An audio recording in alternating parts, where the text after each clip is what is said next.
Kwa mbele nyakoro mgajwang piny owacho ma kaunti ya Migori oketo twak kod kambi mar waterbus mar ng'iyo yore mag bero weche mag wuoth e nam lolwe. Igeno ni kambi mar waterbus no dhi chako chenro mag ting'o jowuoth kaachiel kod mwandu e dho wedhe mag kaunti ma Migori e kinde machiegni. Juma miwa lerno koya e kaunti ma Migori. Ting'o malo nweng'o kao kale yorego mag ohala kaachiel kod bero wechego mag wuoth e nam lolwe kaachiel kod alwora mare osebedo lek maduong' ne kaunti 14 maidore e alwora mar nam lolwe e borruok margi ma ong'ere kaka Lake Region Economic Block.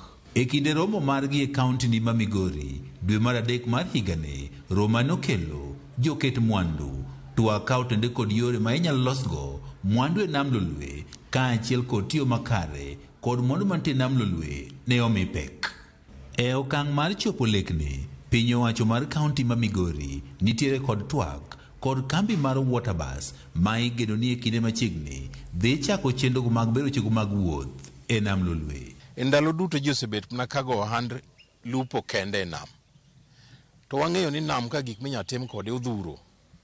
Gima chalo kaka weche mag wuoth e nam pok odhi nyime maber ahinya.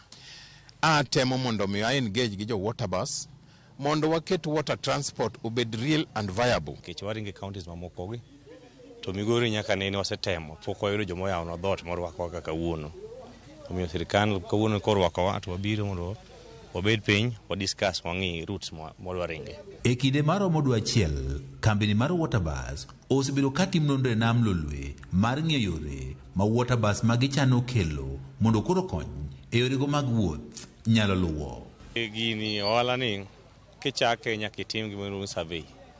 Bendi wuoth achiel are kalo tut mar pi kuonde migowe to bende nyaka iduong' dhog weg dala. Ka ng'ato kidhi adhiana chako kawuono. Omiyo wachako timo some small piloting. Tiyo kod waterbus e tudo dho wedhe mag Migori kod chula ma Migingo kaachiel kod dho wath Mambita e kaunti ma Homa Bay gin moko kuom lek ma piny owacho mar kaunti ma Migori kao tende kod kambi mar waterbus nitiere godo. Bus madwaringe nam ka koa Migingo tudre gi Mohuru Bay, Lwar Sorika, Lwar Mbita to watudore nikech owinjo wabede gi tudruok kaka counties motenore ka e nam ka. King'iyo Migingo Island ma bende ji dhiye, dhano tiyo gi yiedhi ma samoro gedo margi ok ber ahinya to kalure gi yembe manikono gi masiche manyalo yudore. Apisa maduong' e migawo wechego mag reye kaachiel kod mwandu ma e nam Jojo Chola wach ni bero wechego mag wuoth e nam lolwe dhi konyo e chiro wechego mag ohala e dho wedhe.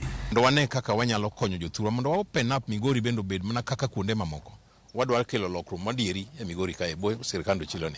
Already done a survey, a route survey for connecting two counties of Homa Bay and Migori.